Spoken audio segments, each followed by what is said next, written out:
Minerva पाठशाला में आप सभी का स्वागत है। और आज हम सीखेंगे परिमेय संख्याएं तथा अपरिमेय संख्याओं में क्या अंतर होता है, कैसे पहचानेंगे कि कोई संख्या परिमेय है और कैसे पहचानते हैं कि कोई संख्या अपरिमेय है। देखिए, परिमेय की परिभाषा होती है कि कोई भी संख्या अगर p/q के रूप में दी हुई है, मतलब अगर कोई संख्या इस तरीके से दी है कि कोई एक अंश है, बटे का निशान लगा हुआ है और कोई एक संख्या हर है, तो अगर इस रूप में कोई संख्या लिखी हुई है, साधारण कहें हम तो कहेंगे भिन्न के रूप, तो कोई संख्या यदि ऐसे लिखी हुई है कि ऊपर अंश, बटा और हर लिखा हुआ है, तो वह परिमेय संख्या होती है। लेकिन इसके लिए एक शर्त ये होती है कि जो हर है, हर यहाँ पर ज़ीरो नहीं होना चाहिए, यहाँ पर ज़ीरो नहीं होना चाहिए। इसीलिए जब भी आप इसकी परिभाषा पढ़ेंगे तो दिया होगा कि कोई संख्या अगर p/q की फॉर्म में दी है तो वह परिमेय संख्या होगी, पर q बराबर ज़ीरो नहीं हो सकता। q बराबर ज़ीरो का मतलब है अंश बटे हर के रूप में दी हुई होगी संख्या, लेकिन हर की जगह पर ज़ीरो नहीं होगा। अगर हर की जगह पर ज़ीरो है तो वह परिमेय संख्या नहीं होगी। ठीक है, जैसे कि अगर कोई संख्या दी हुई है 2/3, तो यह एक परिमेय संख्या है। लेकिन यदि लिखा हुआ है 2/0, तो देखिए q की जगह पर मतलब कि हर क्या हो गया यहाँ ज़ीरो, तो यह परिमेय संख्या नहीं है। तो परिमेय संख्या तो हमने सीख ली, और अब बात आती है कि अपरिमेय संख्या कैसी होती है। तो देखिए, ये एक निशान होता है, इसको कहते हैं रूट। किसी भी संख्या पर अगर इस तरीके से निशान लगा हुआ है तो इसको रूट कहते हैं, और अगर यह निशान है तो वह संख्या हमारी अपरिमेय संख्या होगी। लेकिन अगर वह रूट से बाहर निकल सकती है तो वह अपरिमेय नहीं होगी, और यदि वह रूट से बाहर नहीं निकल सकती है तो वह अपरिमेय होगी। जैसे कि अगर हम ले लें √4, तो क्या √4 एक अपरिमेय संख्या है?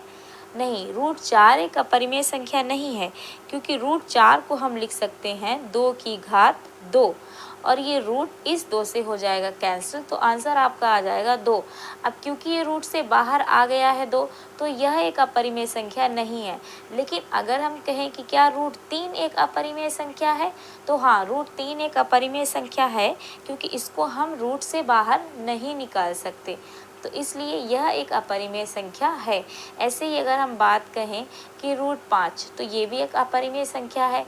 √2 यह भी एक अपरिमेय संख्या है। √7 यह भी एक अपरिमेय संख्या है। लेकिन यहीं पर अगर हम कह दें कि √9, क्या यह एक अपरिमेय संख्या है?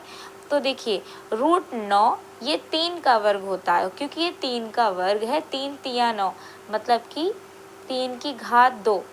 3 को 2 बार लिखेंगे, 3 तिया 9 हो जाएगा। तो कोई भी संख्या का अगर अंदर वर्ग बन रहा है तो वह रूट से कैंसिल हो जाती है, तो बाहर आ गया 3। √9 अपरिमेय संख्या नहीं है, लेकिन √3 अपरिमेय संख्या है, √5 अपरिमेय संख्या है, √2 अपरिमेय संख्या है, √7 अपरिमेय संख्या है। अब बात आती है पाई। पाई को हम कहते हैं कि पाई भी एक अपरिमेय संख्या है, क्योंकि इसका जो मान आता है 3.14285 करके कुछ आता है, और ये रिपीट होता रहता है। देखिए, जब इस तरीके से रिपीट होता रहे बार बार बार, तब वह संख्या अपरिमेय होगी। जैसे कि पाई का मान जब हम निकालते हैं तो पूरा मान नहीं निकलता है, तो वह संख्या हमारी अपरिमेय संख्या होगी। जैसे कि अगर हम ले लें 1/2, तो 2 से जब हम 1 को भाग करते हैं तो देखिए दशमलव लगाते हैं, 0 बढ़ाते हैं, 2 पंचे 10।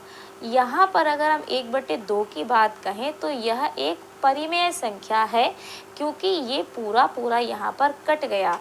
लेकिन अगर हम कहें कि √1/3 अगर है दिया हुआ, तो वह पूरा नहीं कटता है। मतलब ये है कि दशमलव के बाद ये संख्याएं आ रही हैं और लगातार ये आती ही रहेंगी, अनंत तक जाएंगी अगर आप इसको काटते रहें।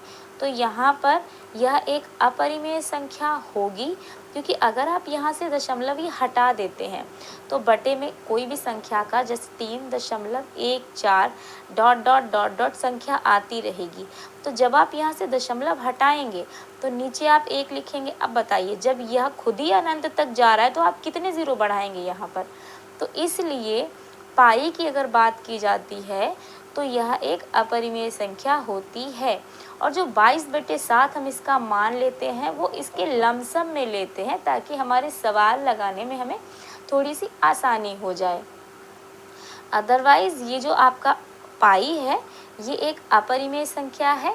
तो इस तरीके से आपने सीखा कि परिमेय संख्या वह संख्या है जो p/q के रूप में दी हुई हो, लेकिन q की जगह पर, मतलब कि हर की जगह पर 0 नहीं होना चाहिए। और अपरिमेय संख्याएं वह संख्याएं जो रूट में दी हुई हो, लेकिन अगर वह रूट से बाहर आ सकती है तो वह अपरिमेय संख्या नहीं है। लेकिन अगर वह रूट से बाहर नहीं आ पा रही है तो वह एक अपरिमेय संख्या है।